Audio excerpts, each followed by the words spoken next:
খণ্ডটা যায় বিচিত্র অদৃষ্টি ছিল, তাই তাই যেমন ঘটে গেল।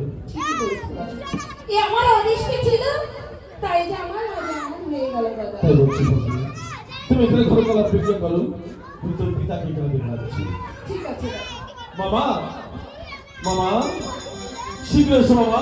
ও সর্বনাশ, সর্বনাশ হয়েছে। কি সর্বনাশ হয়েছে নারো? আমি রাজুর আসলে বেল কাটে খুঁজে দিয়ে বুকে বসে চোখ খারাপ করে কি বলছো তুমি নারো? তাই সে বিষয়ে যারা সহ্য করতে না পেরে আগের তো ধারণ করে আমাকে দংশন।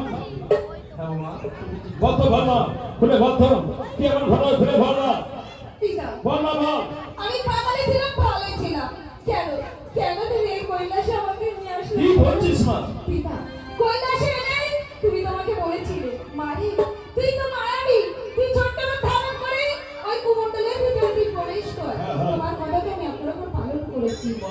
তাই কিন্তু কোথা থেকে এক নারী এসে বেল কাটা খুঁজে দিয়ে আমার একটু বন্ধ করে দিয়েছে।